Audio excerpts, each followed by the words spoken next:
Good afternoon. My name is Heidi Oropesa, and I'm with Florida You Judge. And today we have scheduled a conversation with Florida Representative Michele Rayner-Goolsby. And she's going to be coming on to discuss the recently created Congressional Map and what happened recently with that. She's going to school us. I know that should she win, she would be my congressional representative because I am in District 13, and that's what you're running to be elected to that seat. We also have with us Reverend Andy Oliver, and he has a congregation that he leads here in the Pinellas area. And go ahead and mention what the name of your congregation is, Reverend. Allendale United Methodist Church in St. Petersburg. And at the tail end, after Representative Rayner talks to us a little bit about the new congressional map and issues related to that, we're going to talk about a very inspiring message at the tail end. So, Rep Rayner, tell us about what happened recently with the creation of the new congressional map. There's headlines that I've been reading that say that it's a map that was created by a majority GOP led legislature. Yeah. So first off, Haiti, thank you so much for having me. I am excited to be with you again. So I think that we want to kind of really make sure that we talk about the maps in the way that they've been created. The first map that was created by the legislature. The legislature is constitutionally bound to create these maps. That is in our job description. As in redistricting years, we only have two jobs: to pass the budget and to also then redistrict, create redistricting maps. However, when we created our redistricting maps, the governor on Martin Luther King weekend got involved in the process, which is unprecedented. And the governor ended up deciding to submit his own map. And initially, the legislature, even the Republicans said, like, no, we're not going to do this. We're not going to allow you to do this. This is not even part of the thing that we do. So we, passed a map. And while we were debating the merits of the maps that were passed, the congressional map specifically, the governor tweeted out that these maps would be vetoed. So once again, putting his thumb on the scale. And so we passed them anyway. I actually voted no because I had some concerns about the way that the maps were drawn. We had one map and then we had an additional map just in case that other map wasn't constitutional. And I'm like, well, y'all know it's not constitutional. So why don't we just like give us a map that is constitutional? So we came back for special session. The governor, his office drew a map. Our Republican-led leadership acquiesced to the governor, which I feel is an abdication of our authority as legislators.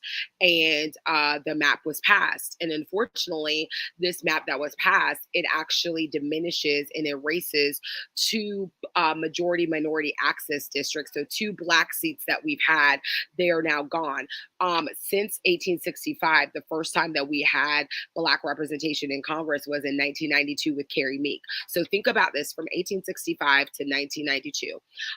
And so for me, it's not just about having diminishment of black representation, but also about a justice issue. And it's also about, really, I believe, the governor overstepping in a way that I don't think is appropriate. And I will tell you the effect that it has specifically on District 13. District 13 was a Biden +4. It was contained in all of Pinellas County. Florida voters passed the Fair District Amendment, I believe, in 2016, which basically said we want to have fair districts. The Fair Districts Amendment also indicated that you need to keep counties contiguous, that you don't need to hop bridges, you don't need to hop oceans and all of those kinds of things. You don't need to hop the Gulf. And so that's why you saw Congressman Christ. He came back in 2016 and he won this now 13. Well, what happened is the governor bisected South St. Petersburg and pretty much the area that is Democratic, and gave that to District 14, which is Tampa, which is currently represented now by Kathy Castor. And he then made District 13 a little bit more red, but once again, he did not keep Pinellas County contiguous. And it's my position that the map that the governor has that the governor passed, because really I didn't pass it. I mean, I voted no. That it is an illegal gerrymander. It is racially partisan. It's racially gerrymandered. And so my position is this: we can't have a free and fair election when you have maps that are racially gerrymandered. That is a partisan gerrymander. That's illegal. And it goes to the point that I've been saying: we have a governor and a legislature that is completely out of control. Okay, so thank you for that brief educational thing for me here. If you want to call, we're live. We're going live on YouTube and on Facebook, Florida U Judges page. And the number is 813-221-9700. Representative Rayner is here. She can answer questions of the public, those of you who will be voting in this district. Please call. Anyone could call to inquire, make inquiry. So you just described that your sheet was impacted because now it's a little bit more red. Is it so? There's been headlines as to whether you're going to continue to stay in the race, right? Because it's Yeah. changed for you. I mean, yeah, no, I mean, there's definitely headlines for that. I mean, obviously at this point, I'm not ready to really kind of discuss all of that right today. Of I am course. ready for Okay, Congress. that's fine. I didn't bring you on for that. But I know. I But want today, to be keep within the agenda and what yeah, I no, but invited you to today speak, and I'm that's running for Congress. But I mean, I think ultimately, Haiti, and you've known me for years. We've known each other for years. I think for me, it's really about service of people and what does that look like in this climate. And I think that, as we talked to Reverend Oliver, you can see that what's happening in the state legislature is not just about redistricting, but it's also about what we're seeing when it comes to the culture wars. You know what I mean? It's also about what we're seeing. All of these things are not like, individual or siloed, right? They are all connected. And I think that, for me, what I'm hoping is that, voters, and I think that your show does a really good job about this, is to educate people, but then also to organize them, to mobilize them, to help them find political homes, whatever side of the aisle that you may be on. right. And then for them to get out and vote. Because everybody's invited here. In fact, so if you do decide that you're going to go forward in the race, right? There's going to be, I hear Kevin Hazlett, you know him, he's a colleague of Very well. ours. Yes. He's running on the Republican ticket. So I don't know who else is in the race other than him. I think Anna Paulina Luna, Ben Yep. Diamond, who's a Democrat, who's also a lawyer, who's a friend of mine and friend of Reverend Oliver's, Eric Lynn on the Democratic side, and then there's like 1,000 Republicans running. There's a lot of them running. Okay, and how many Dems other than you? Just three, including me. Who are the other two? Ben Diamond, who's my rep now. Yeah, Ben Diamond and Eric Lynn. Okay. So it's going to be it's going to be crowded for the Republicans mostly. And then, so let's see, how does that change now for the three of the Dems? I think, I think that, for all of us, like we are making sure that we're able to best serve the people that we have been entrusted. Ultimately, I'm still elected. I haven't resigned. I haven't, abdicated my seat. I am still working in my official capacity. And so I think for me, what I'm always thinking about, what is the best possible way to serve the people that have been entrusted to me, but also to make sure that we are not doing things that would inhibit someone that aligns with my ideology from getting through a primary and a general. So for me, I think all of us are thinking about that. I know myself and Representative Diamond are. And I think for me, I'm also really concerned about some of the culture wars that have been happening. And I think that, as we kind of talk to Reverend Oliver, you will see kind of the concern that we have. I think that there's a way, and I miss the ability to have the discourse of we just disagree. Like we can be, my mom always says, you can disagree without being disagreeable, right? And so there's ways to disagree, but then there are ways to do it in ways that are frightening, that are harmful, and that are hurtful. And I think that with some members of the other side, not all, some members of the other side, we're taking it too far. Okay, so there's a newly created district of 14, or was that was already there? That was already there. They're going to get more of they're going to get South St. Pete. Correct. They're going to get more of Pinellas County. They're going to get South St. Pete. So they're going to really basically hop the line. Okay. Reverend, I know Reverend Andy Oliver is incredibly involved in the community. He's not just a man of the cloth leading a congregation. He's involved in the community. What are your thoughts, Yeah, Reverend? thank you so much for having us on. I just want to echo what Rep Rayner said, that this new district was racially motivated in the way it was created, and not only the governor, but every Republican who voted for it has basically acquiesced to a governor who's thought it's more important to run for president than be the governor of our state in a fair way. And so, we're diluting Black voices with this new district. And I don't think ultimately it's going to stand, but I can't believe we are still fighting these same battles in 2022. Okay, so you don't think it's going to stand. Tell us legally what's happening so that we're educated. I'm Representative going to both of you pass can it go off ahead. to the lawyer here. Yeah. Yeah. Go. So So, I will tell tell us. you. So let me kind of like walk y'all through, and I know that I don't, Reverend Oliver, did you come up for that for a special session or no? I know you were up there, but I can't remember. I didn't make it up for special session, no. Because I know that we've had like several conversations about this. So first off, what's happening is that in the redistricting bill, and Haiti, you'll like really appreciate this, that the Governor DeSantis tried to limit the jurisdiction to state court, even though when you're thinking about congressional districts, that's a federal question, right? And then he tried to limit the venue only to Tallahassee and state court.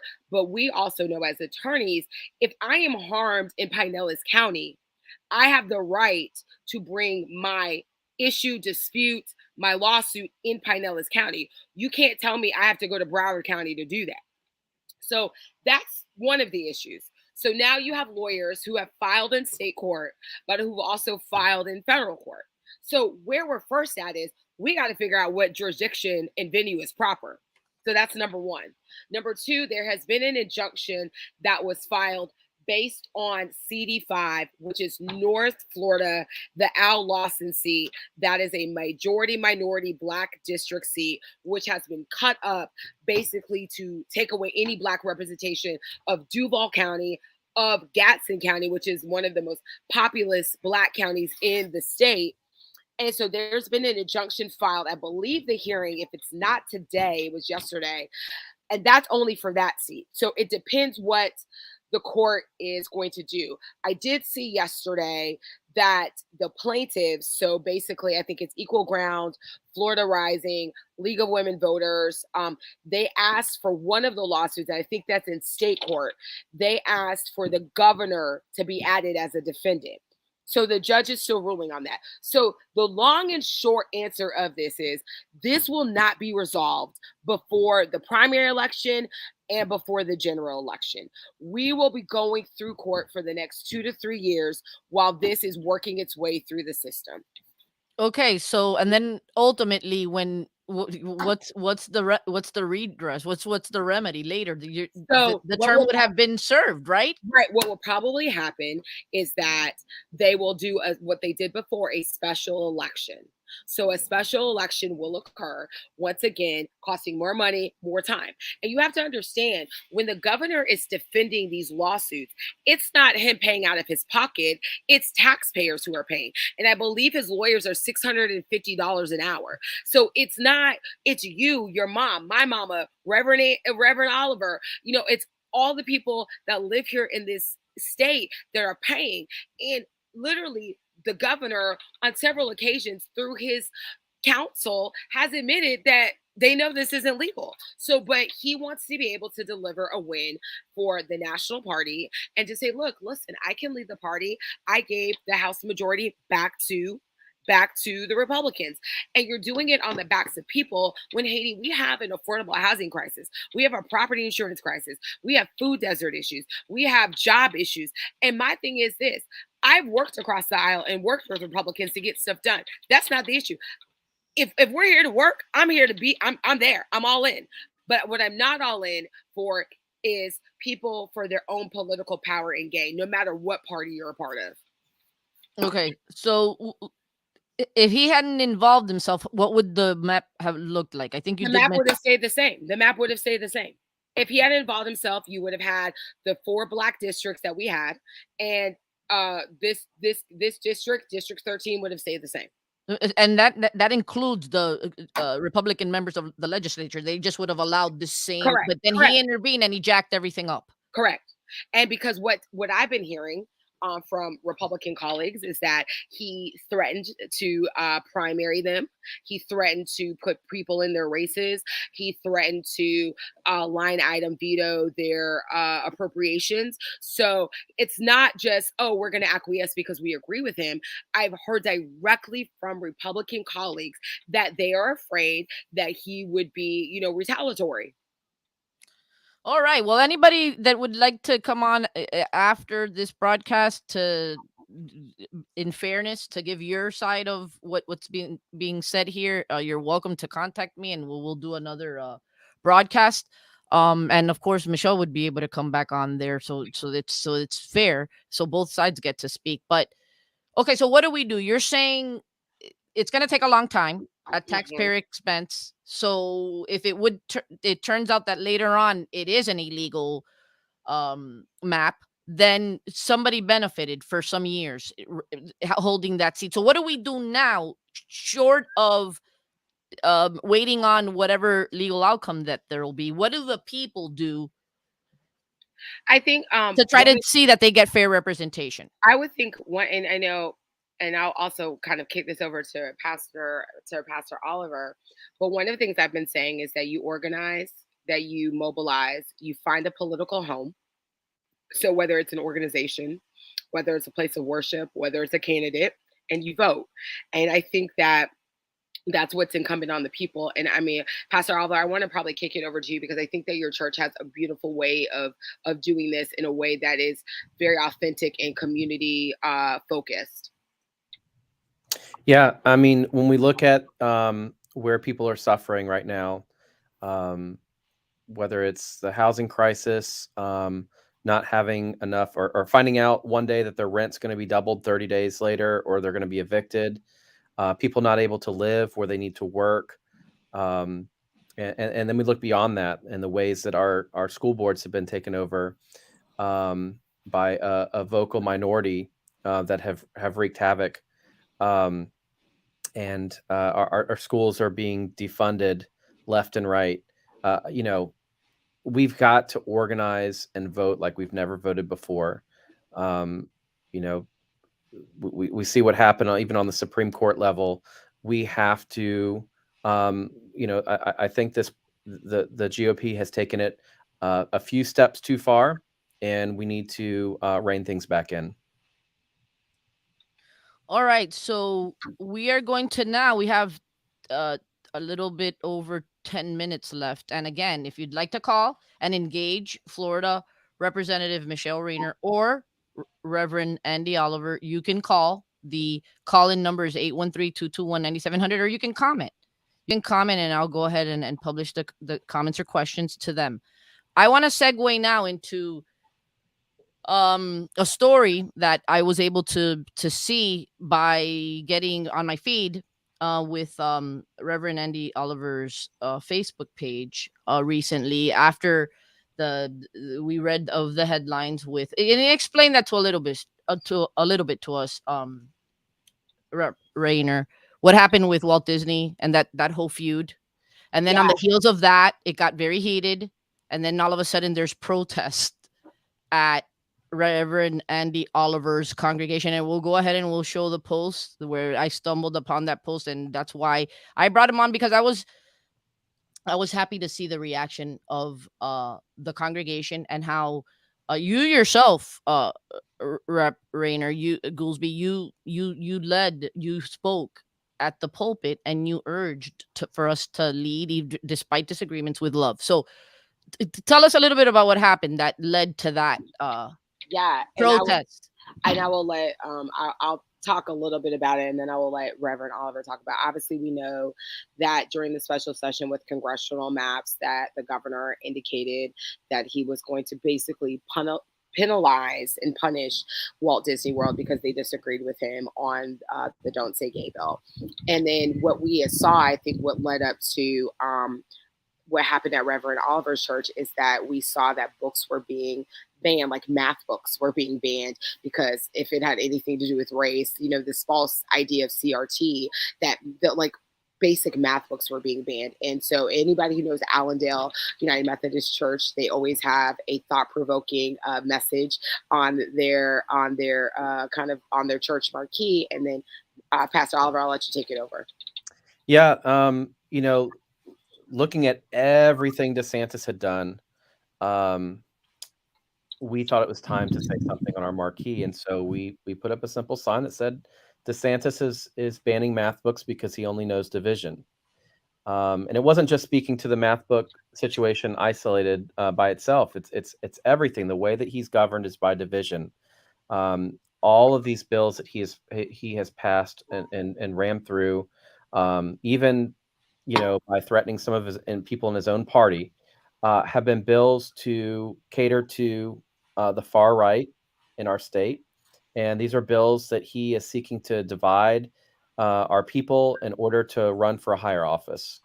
They're not serving the people. So many of these bills are about a problem, a problem that doesn't even exist in our state.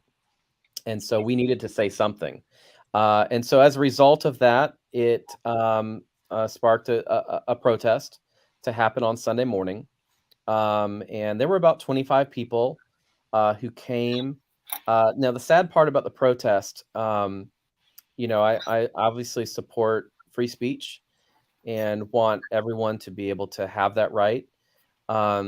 These protesters came with their bullhorns and were getting in the faces of my congregants on their way in, calling them groomers, calling them pedophiles. And that language comes from our governor's press secretary. The press secretary of the state of Florida said that anyone who disagreed with the Don't Say Gay bill must be a groomer. Said that of Representative Rayner and Representative Carlos Guillermo Smith and others, called them groomers. And so these protesters latched onto that language. I guess having someone in office, someone as who is part of the state government say that gave them permission to also say that, and so they started calling us a pedophile church. So LGBTQ Christians walking into church had to do so with people shouting at them that they were pedophiles. I prepared my people for this, knowing that sometimes when you do the right thing, people are going to show up and respond in hate. And so they were grounded in love. And then we had our counter protest, not outside in their face, but on the inside as we worshiped together. Rep Rayner, as well as Unique Ortiz, who's running for state senate, as well as Ashley Green, who's a member of Allendale and a community organizer, spoke to us, as well as, I preached on a text that reminded us of God's power of transformation and our insistence that we must respond in love, that love is what is ultimately going to transform the world. That was a good message. I heard you speak, Rep Rayner, and I knew you can get fiery. So can I, right? And it's hard. And you talked about Peter. I think you mentioned Peter getting his ear chopped off, or chopping off. What did I? Chopping off the ear. Yeah. So there's a portion of scripture where Jesus is going to get arrested, and you correct me if I'm wrong, Reverend. And the soldier was going to arrest Jesus, and Peter was not going to have in that. So he took out his sword and he cut off the ear of the soldier that was trying to arrest Jesus. And Jesus told him, "Put away your sword, Peter. Put away your sword." That's hard to put away your sword. Sometimes I go for my sword every now and again, and I got to be reminded by the Lord, Haiti, put down your sword, because our Jesus said he didn't come to condemn; he came to love and save. Even in that moment, Jesus healed the man's ear, right? He healed the ear of the soldier that was arresting him. Yep, that's right. So it challenges us to a different response than is our natural inclination. And that's what we sought to do on Sunday. We had some ice waters out there for them, so they'd be nice and hydrated, and tried to, in the spirit of even the civil rights movement, not return their hate for hate, but to return their hate with love. We need that.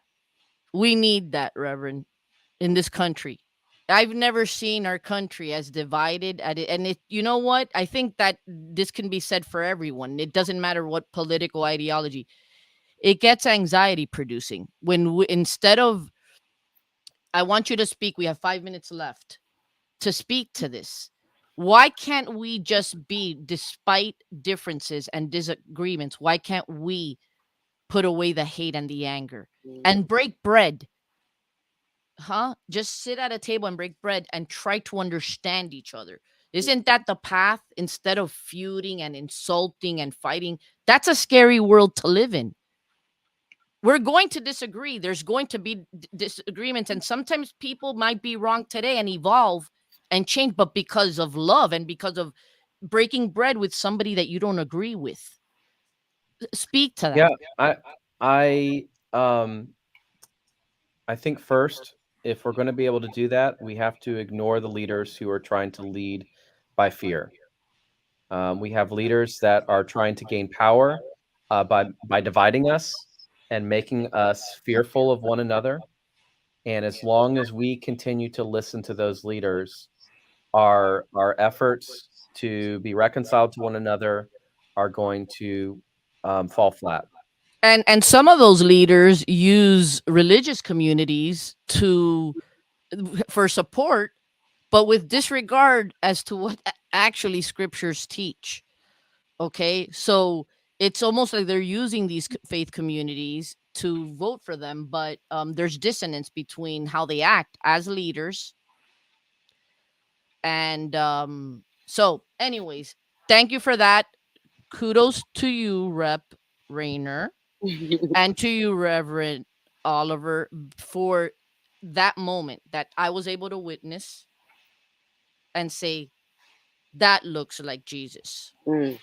That looks like Jesus. Love, saying, I'm you're insulting me. You're saying things that are horrific as far as allegations about grooming or pedophile, and you responded. You urged the community as a leader here. Let's respond with love. Haiti, I just want to tell you to Pastor Oliver's point. And I think I said this when I was sharing. I tend to be like you. I tend to pick up my sword and we're just gonna cut and chop and fight and knuckle up. But there is, I think it's so much power and more powerful to be able to respond with love, Mm-hmm. to be able to respond with empathy and kindness, even when that is not given to you. You know what? Because that's how God has dealt with us. We've all fallen short of God's grace. Mm-hmm. I wake up every day and I have to say, I fell short, but His grace. Mm-hmm. Okay, God He loves us. Yeah. He loves us, and that's what that. If you read and you get familiarized with the life of Christ in the Scripture, He was love. He was radical too. He was doing things. I was telling somebody today that he wasn't supposed to do, like sitting with the woman at the well, Samaritan. They had no, it's Reverend. The Jewish persons and Samaritans, they didn't get along, right? Yeah. And Jesus, as a male, like a Jewish man, he wasn't supposed to interact with a woman, and much less a Samaritan woman. And he was there at the well speaking to her. Right. And so Jesus again and again showed us that he stood with those who were marginalized, those who were outcasts, those who weren't in, and said, you got this all wrong. And a lot of people will say to me, and if someone were to call in, I imagine one person might say, Pastor, you need to stay in your lane. This is politics. You need to stay in your lane, which is faith. But I follow a Jesus who showed us that how we do life together, our politics, is very much intertwined with our faith. And we have to live them both out equally. Our faith has to inform our politics, and our politics must play into our faith. I am inspired by Desmond Tutu, former Archbishop of South Africa, who was challenged right? When he was fighting to end apartheid, he said, I don't preach a social gospel. I preach the gospel, period. The gospel of our Lord Jesus Christ is concerned with the whole person. When people are hungry, Jesus didn't say, now, is that political or social? He said, I feed you, because the good news to a hungry person is bread. And he also said, if you are neutral in situations of injustice, you have chosen the side of the oppressor. If an elephant has its foot on the tail of a mouse and you say that you are neutral, the mouse will not appreciate your neutrality. Jesus was one that named evil and chose sides and stood on the side of the oppressed. And so that's how I have to lead as a pastor and have to challenge my people to be as well. All right, great. It's 5:30. We did good on time, and thanks for joining me. This was a great message. Thanks for educating us, Rep Rayner, and go get involved with your community. Register or go out and vote. That's very important. Get involved as far as informing yourself about these races, and love. That's the message. We end on that message. Thank you Love so your much, neighbor Haiti. Thank you for having us. as yourself, of course. Thank you You so for much. joining me. Take Haiti care. Oropesa. And I'm gonna come back at 6. We're gonna be back on at 6 o'clock in 30 minutes with Connie Burton and Daryl Heisch, and we're gonna have some interesting conversation. All right. Take care, y'all. Bye.